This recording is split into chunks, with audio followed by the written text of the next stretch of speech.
আর শুরুতেই চোখ রাখবো আবহাওয়ার খবরে। গাঙ্গেয় পশ্চিমবঙ্গ ওড়িশার ওপরে শক্তিশালী হয়েছে ঘূর্ণাবর্ত। বঙ্গোপসাগরে অষ্টম নিম্নচাপ তৈরি হতে চলেছে। দক্ষিণবঙ্গে কালও ভারী থেকে অতি ভারী বৃষ্টি। সব থেকে বেশি বৃষ্টি হবে দক্ষিণ 24 পরগনা জেলায়। উত্তরবঙ্গের 5 জেলাতেও বিক্ষিপ্তভাবে ভারী বৃষ্টির পূর্বাভাস আলিপুর আবহাওয়া দপ্তর সূত্রে। সকাল থেকেই মেঘলা আকাশ কলকাতা শহর এবং নিকটবর্তী যে সমস্ত জেলাগুলি রয়েছে গাঙ্গেয় পশ্চিমবঙ্গ এবং ওড়িশার উপরে যে শক্তিশালী ঘূর্ণাবর্ত তৈরি হয়েছে তারই জেরে আরও একবার বৃষ্টি হবে দক্ষিণবঙ্গে। ভারী থেকে অতি ভারী বৃষ্টি। সব থেকে বেশি বৃষ্টি হবে দক্ষিণ 24 পরগনা জেলায়।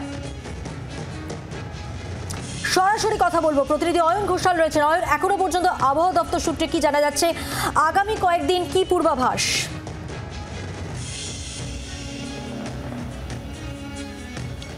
আকাশের ছবি দেখাতে দেখাতেই তোমাকে যেটা জানানো দরকার সেটা হচ্ছে বঙ্গোপসাগরে আরও একটা নিম্নচাপ তৈরি হতে চলেছে এবং যদি সেই নিম্নচাপ 24 বা 25 তারিখে তৈরি হয় তাহলে বিগত 32 দিনের মধ্যে এটি বঙ্গোপসাগরের অষ্টম নিম্নচাপ, যা এক কথায় নজিরবিহীন, অতীতে কোনো দিন ঘটেনি। অর্থাৎ এই মরশুমে বৃষ্টিপাতের পরিমাণ যে বেশি হবে সেটা নয়াদিল্লির মৌসুম ভবন 2024 সালের ডিসেম্বর মাসেই জানিয়ে দিয়েছিল।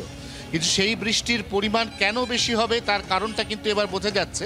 কারণ যখনই মৌসুমি অক্ষরেখা একটু দুর্বল হওয়ার পথে সঙ্গে সঙ্গে আরেকটি ঘূর্ণাবর্ত সেটি শক্তিশালী নিম্নচাপে পরিণত হয়ে যাচ্ছে এবং আবার এই মৌসুমি অক্ষরেখাকে শক্তিশালী করে তুলছে, যার প্রভাবে আজ এবং আগামীকাল দক্ষিণবঙ্গের সমস্ত জেলায় বজ্রবিদ্যুৎ সহ হালকা থেকে মাঝারি, কোথাও কোথাও ভারী বৃষ্টি হবে।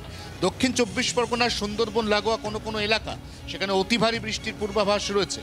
উত্তরবঙ্গের উপরের দিকের জেলা দার্জিলিং, কালিম্পং, তার সঙ্গে জলপাইগুড়ি, আলিপুরদুয়ার, কোচবিহার, সেখানে বৃষ্টিপাতের পরিমাণ আজ উত্তর বাড়বে। আবার আগামীকালের পর থেকে মালদা এবং 2 দিনাজপুর, সেখানে বৃষ্টিপাতের পরিমাণ বাড়বে।